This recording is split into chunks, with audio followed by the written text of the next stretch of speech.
အားလုံးမင်္ဂလာပါကျွန်တော်နာမည်ဖိုးအောင်ပါ29ရက်နေ့ကြာသပတေးမနက်ပိုင်းအတွက် share တစ်ခွက်ချပေးမယ်တစ်ခွက်ဖြစ်မယ်နှစ်ခွက်ဖြစ်မယ်ပေါ့နော် main organelle လေးပေါ့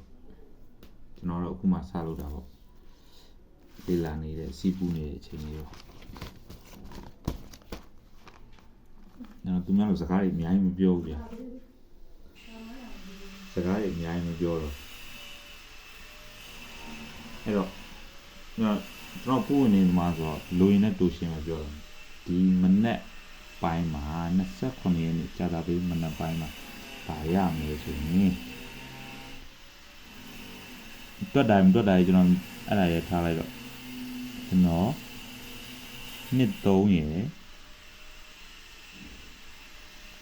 နှစ်4ရယ်ကြိုက်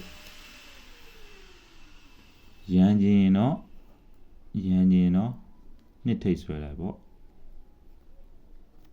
နှစ်ထိတ်ဆွဲ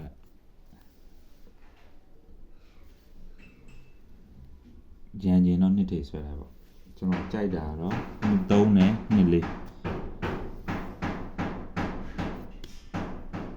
ဘေးမှာစူညံနေတဲ့အတွက်ဒီလောက်ပဲပြောလိုက်ပါ